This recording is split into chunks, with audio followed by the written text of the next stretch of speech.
పూర్తి వివరాలకు చదవండి రేపటి అక్షర శిల్పం దినపత్రికలో.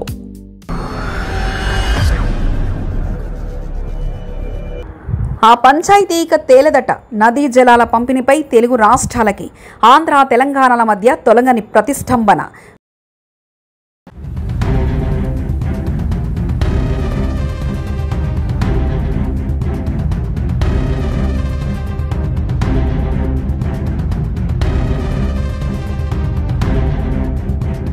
గోదావరి బనకచెర్ల అనుసంధానం ప్రాజెక్టుపై ఆంధ్రప్రదేశ్ ప్రభుత్వం తలపెట్టిన గోదావరి బనకచెర్ల అనుసంధానం ప్రాజెక్టుపై తెలంగాణ ప్రభుత్వం అభ్యంతరాలు లేవనెత్తింది. దీంతో కేంద్ర జలవనరుల శాఖ మంత్రి సిఆర్ పాటిల్ ఇరు రాష్ట్రాల ముఖ్యమంత్రులతో ఇటీవల సమావేశమయ్యారు.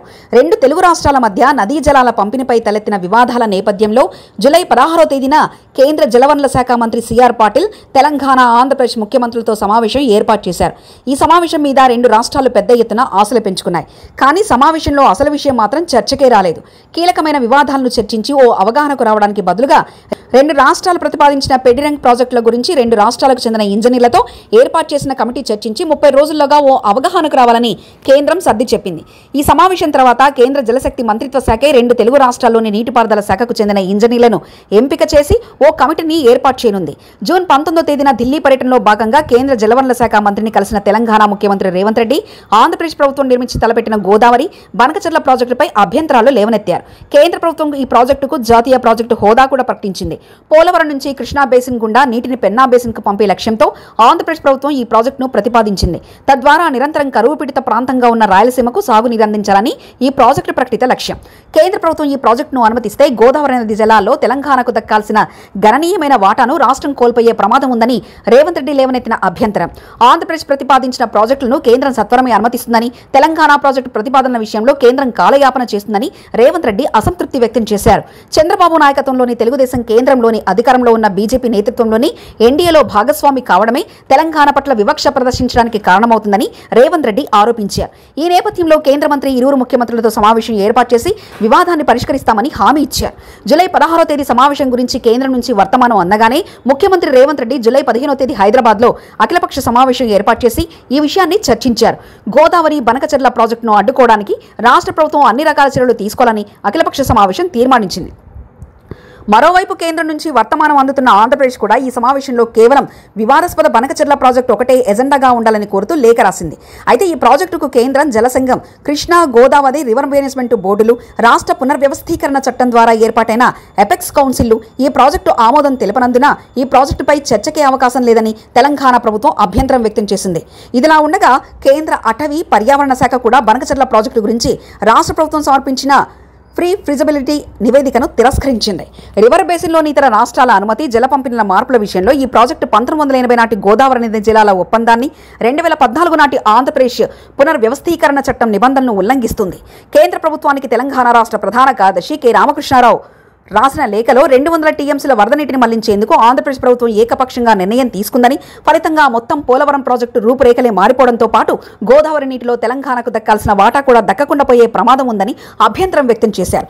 అంతకుముందే రాష్ట్ర నీటిపారుదల శాఖ మంత్రి ఉత్తమ్ కుమార్ రెడ్డి కేంద్రానికి రాసిన లేఖలో కృష్ణా గోదావరి బేసిన్లో తెలంగాణ ప్రభుత్వం ప్రతిపాదించిన ప్రాజెక్టులకు అనుమతించకపోవడంతో ఆగ్రహం వ్యక్తం చేశారు. మరోవైపున కేంద్ర గ్రీన్ ట్రిబ్యునల్ తిరస్కరించిన తర్వాత కూడా శ్రీశైలం నుండి రాయలసీమకు ఎత్తిపోతల ద్వారా సాగునీరు సరఫరా చేసేందుకు ప్రతిపాదించిన ప్రాజెక్టుకు కేంద్రం ఎలా అనుమతిస్తుందని ఉత్తమ్ కుమార్ రెడ్డి కేంద్ర మంత్రిని ఆ లేఖలో ప్రశ్నించారు. పోలవరం తరహాలో ఇచ్చంపల్లి వద్ద 200 టీఎంసీల నీటిని నిల్వ చేసే సామర్థ్యం ఉన్న రిజర్వాయర్ నిర్మాణానికి కేంద్రం అనుమతించాలని ఉత్తమ్ కుమార్ రెడ్డి డిమాండ్ చేశారు.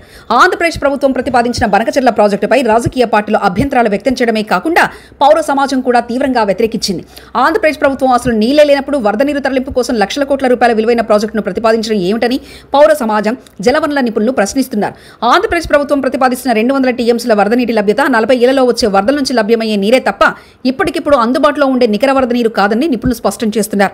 కేంద్ర జలవనరుల శాఖ మంత్రి మాజీ సలహాదారు శ్రీరామ్ వద్రే ఓ ప్రజెంటేషన్ ఇస్తూ కేంద్ర జలవనరుల సంఘం ఏర్పాటు చేసి గేజ్ స్టేషన్ లెక్కల ప్రకారం 1966-67 నుంచి 2022-23 వరకు మొత్తం 57 కాలంలో సాలుసరి 3000 టీఎంసీల నీరు ప్రవహిస్తుంది. ఇందులో 75% లభ్యత ప్రకారం మహారాష్ట్ర, మధ్యప్రదేశ్, ఛత్తీస్గఢ్, తెలంగాణ, ఒరిస్సాలకు చెందిన వాటా జలాలు కూడా ఉన్నాయి. ఏదైనా ప్రాజెక్టు తలపెట్టినప్పుడు ఆ ప్రాజెక్టు కింద ఏర్పాటయ్యే ఆయాకట్టుకు 4 ఏళ్లలో కనీసం 3 ఏళ్ల పాటైన నిర్దేశిత సాగునీరు అందుబాటులో ఉంచే విధానాన్ని 75% లభ్యత అంటారు.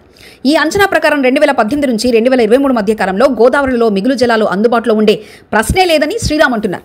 మాజీ ముఖ్యమంత్రి బీఆర్ఎస్ నేత మాజీ ముఖ్యమంత్రి కె చంద్రశేఖరరావు కూడా గోదావరిలో 3000 టీఎంసీల నీరు వృధా అవుతుందని, దాన్ని సద్వినియోగం చేసుకునేందుకు 2 తెలుగు రాష్ట్రాల్లో మరిన్ని ప్రాజెక్టులు నిర్మించాలని చెప్పేవారు. ఈ విషయాన్ని పదే పదే ప్రస్తావిస్తూ తెలంగాణ ప్రయోజనాలను వైసీపీ నేత జగన్కు కేసీఆర్ తాకట్టు పెట్టారని రేవంత్ రెడ్డి విమర్శించేవారు. 3000 టీఎంసీని సద్వినియోగం చేసుకోవాలన్న కేసీఆర్ వ్యాఖ్యల నేపథ్యంలో బనకచర్ల ప్రాజెక్టుపై కాంగ్రెస్ తెరాసలు పరస్పరం విమర్శల వర్షం కురిపించుకుంటున్నాయి. ఈ విమర్శలు వివాదాల నేపథ్యంలో జూలై 16వ తేదీన పాటిల్ సమక్షంలో జరిగిన సమావేశానికి ప్రాధాన్యత పెరిగింది. కానీ సమావేశంలో వివాదాస్పద బనకచర్ల గురించి చర్చకే రాలేదని సమావేశం అనంతరం విలేకరులతో మాట్లాడిన రేవంత్ రెడ్డి తెలిపారు. 2 తెలుగు రాష్ట్రాలు కృష్ణా జలాలను ఎక్కువగా ఉపయోగించుకుంటున్నాయని, పరస్పరం విమర్శించుకుంటున్న నేపథ్యంలో కృష్ణా పరివాహక ప్రాంతాల్లో అన్ని కేంద్రాల్లోనూ టెలిమెట్రీ స్టేషన్లు ఏర్పాటు చేయాలని సమావేశం నిర్ణయించింది. ఆంధ్రప్రదేశ్ ప్రభుత్వం శ్రీశైలం ఆనకట్టుకు మరమ్మతులు చేపట్టాలని కూడా నిర్ణయమైంది. ఈ ఆనకట్టుకు తక్షణమే మరమ్మతులు చేపట్టాలని జాతీయ ఆనకట్టల భద్రతా సంస్థ పదే పదే కోరింది. గోదావరి రివర్ మేనేజ్మెంట్ బోర్డు కేంద్రాన్ని తెలంగాణలోను, కృష్ణా రివర్ మేనేజ్మెంట్ బోర్డును ఆంధ్రప్రదేశ్లోను ఏర్పాటు చేయాలని కూడా నిర్ణయం జరిగినట్లు రేవంత్ రెడ్డి తెలిపారు. చివరిగా 2 రాష్ట్రాలకు చెందిన అధికారులు, ఇంజనీర్ల బృందం 2 రాష్ట్రాల మధ్య ఉన్న నదీ జలాల వివాదాల జాబితా రూపొందించి 30 రోజులుగా వాటికి పరిష్కార ప్రతిపాదనలు కూడా సిద్ధం చేయాలని నిర్ణయించారు. మరిన్ని కథనాల కోసం సబ్స్క్రైబ్ చేసుకోండి మీ అక్షర శిల్పం. పూర్తి వివరాలకు చదవండి రేపటి అక్షర శిల్పం దినపత్రికలో.